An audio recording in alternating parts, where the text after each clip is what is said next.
Salam budaya, salam rahayu. Berikut akan saya bacakan biografi seorang maestro seni pedalangan dan karawitan dalam hal garap karya. Begitu banyak karya beliau dan juga perjalanan kesenian sampai ke ranah dunia internasional. Semoga bermanfaat dan menghibur penggemar channel Heru Nugroho Official. Beliau adalah Blacius Subono, merupakan seorang dalang, pengrawit, dan komposer ternama asal Indonesia yang tumbuh dalam lingkungan seni tradisi sejak kecil. Ia telah mendapatkan berbagai penghargaan seni dan sering diundang untuk membagikan pengetahuannya di berbagai festival internasional. Aktif mengajar di ISI Surakarta serta menggarap karya-karya kontemporer dan tradisional terkait pedalangan dan karawitan. Simak perjalanan hidup beliau. Rahayu.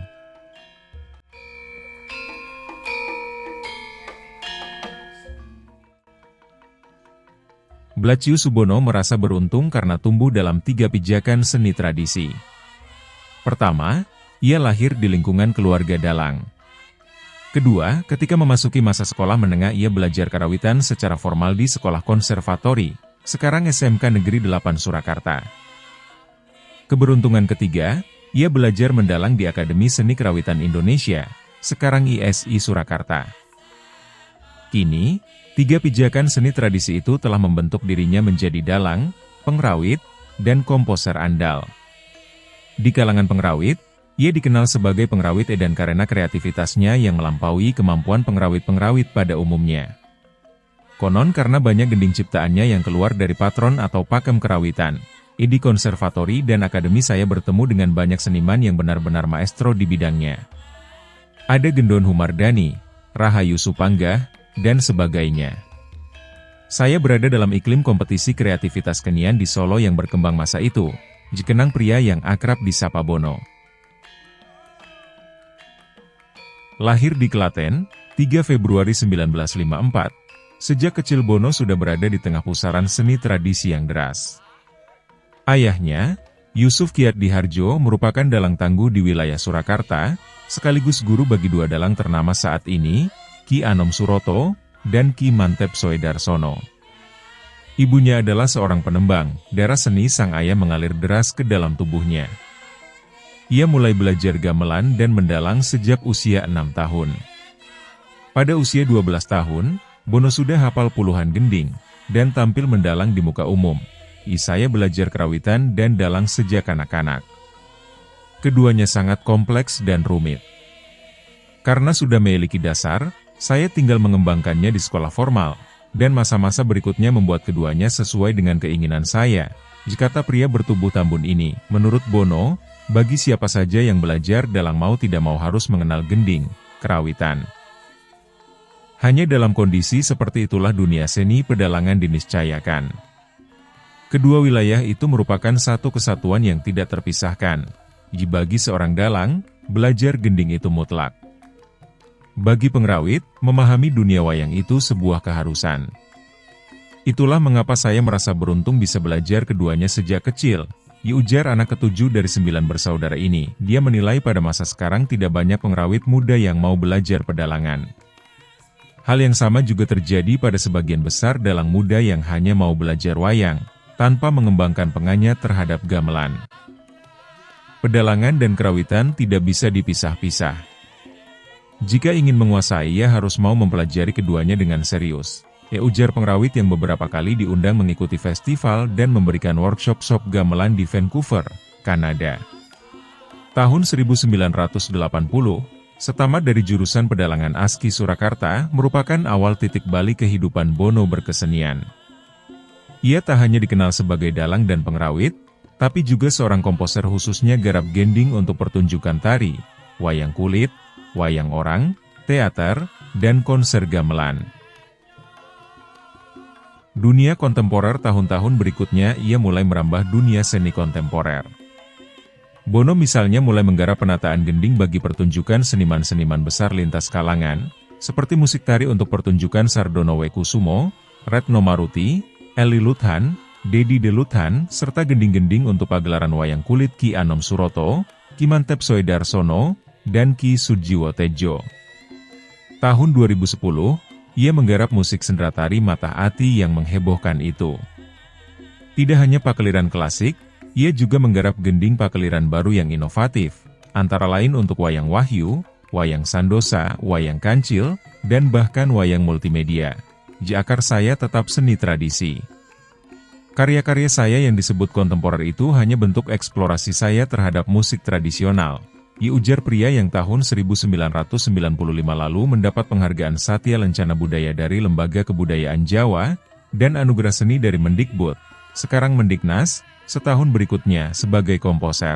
Beberapa komposisi Bono yang fenomenal antara lain Karno Tanding, Bismo Gugur, Rudrah, Drupadi, Savitri Patnechwara, Bhagawat Gita, Kunti, Gamelan Liturgi, Dalang Goyang Gendeng Gendhung, Kalabendu, dan Matah.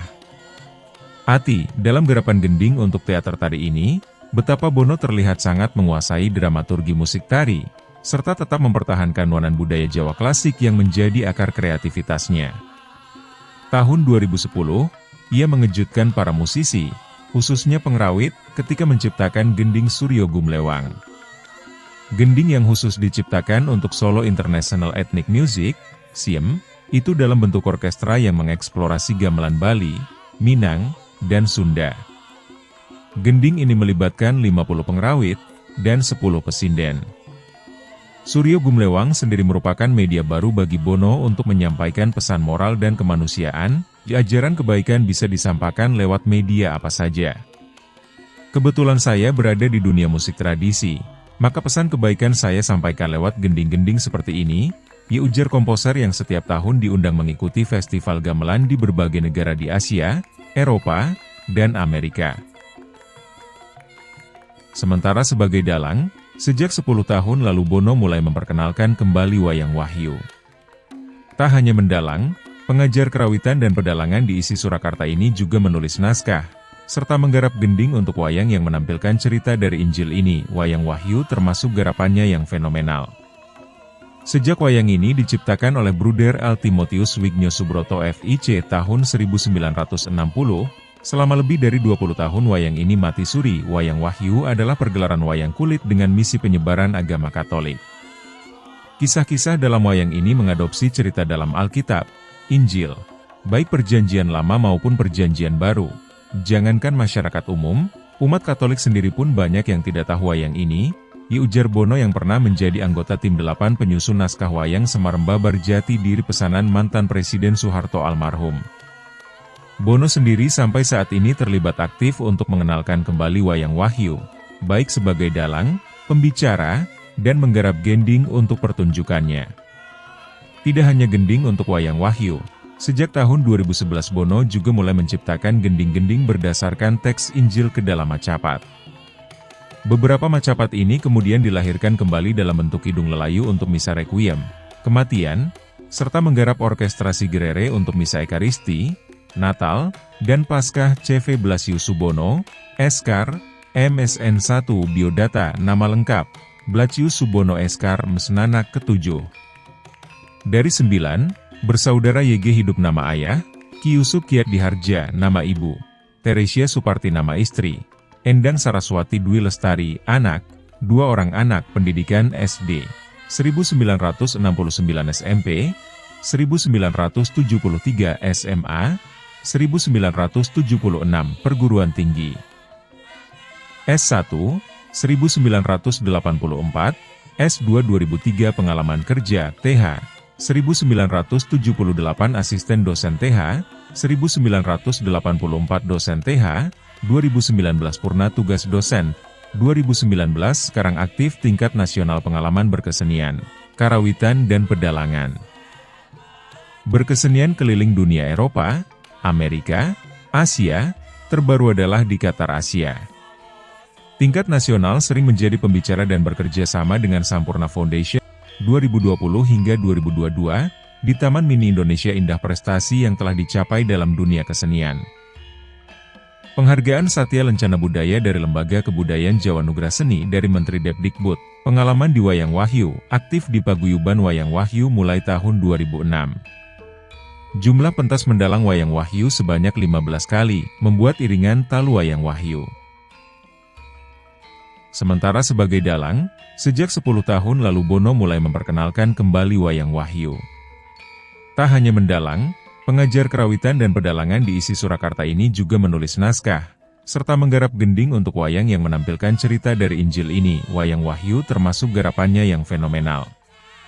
Sejak wayang ini diciptakan oleh Bruder L. Timotius Wignio Subroto FIC tahun 1960, selama lebih dari 20 tahun wayang ini mati suri. Wayang wahyu adalah pergelaran wayang kulit dengan misi penyebaran agama Katolik.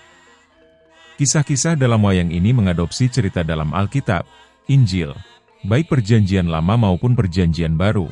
Jangankan masyarakat umum, umat Katolik sendiri pun banyak yang tidak tahu wayang ini, ujar Bono yang pernah menjadi anggota tim 8 penyusun naskah wayang Semarembabar Jati Diri pesanan mantan Presiden Soeharto almarhum.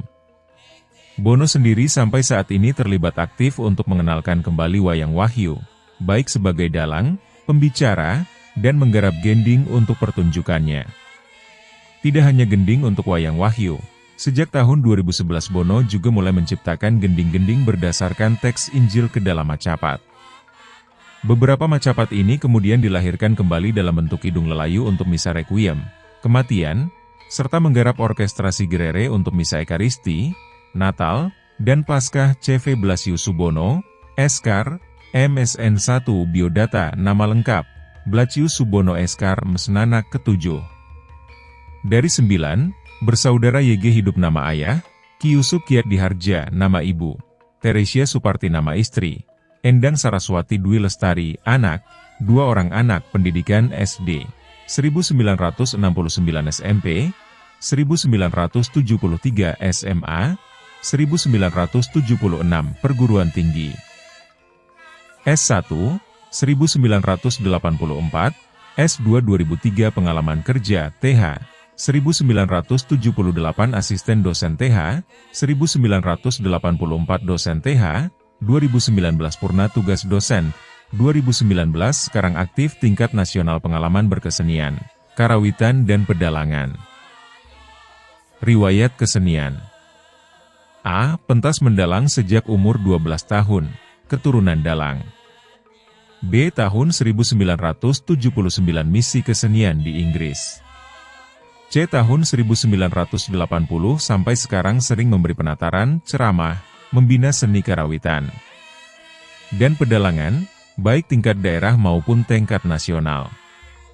D. Menciptakan gending pakeliran untuk Ki Mantep Sudarsono, Ki Sujiwateja, Ki Sunario dan Ki Anom Suroto.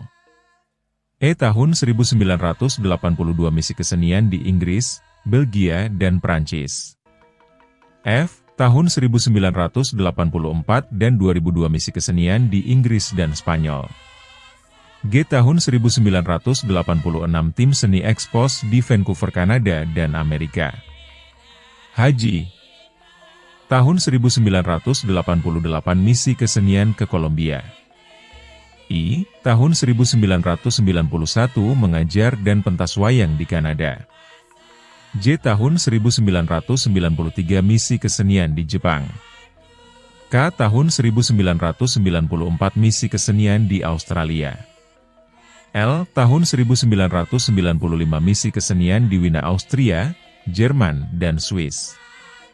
M. Tahun 1996 misi kesenian di Taiwan, Hong Kong, dan Singapura. N. Tahun 1997, 1999, dan 2001 misi kesenian di Jepang. O. Tahun 2001 misi kesenian di Amerika. P. Tahun 1995 mendapat Satya Lencana Budaya dari Lembaga Kebudayaan Jawa. Ki. Tahun 1996 mendapat Anugerah Seni dari Mendikbud. R. Termasuk tim 8 penyusun naskah Semarembabar Jati Diri pesanan Bapak Presiden Soeharto. S. Penanggung jawab musik Hakitnas Pusat tahun 1994 dan 1996. Masih banyak karya Pak Bono dalam bidang karawitan. Akan saya sertakan dalam deskripsi. Sekarang Pak Bono sudah berpulang ke hadapan Yang Maha Kuasa. Mari kita ambil biografi Pak Bono sebagai semangat yang menyala untuk nguri-uri budaya Jawa tradisional maupun modern. Swargo langgeng kagem Pak Bono. Amin. Salam budaya, salam rahayu. Tunggu episode selanjutnya di channel Heru Nugroho Official. Matur sembah nuwun.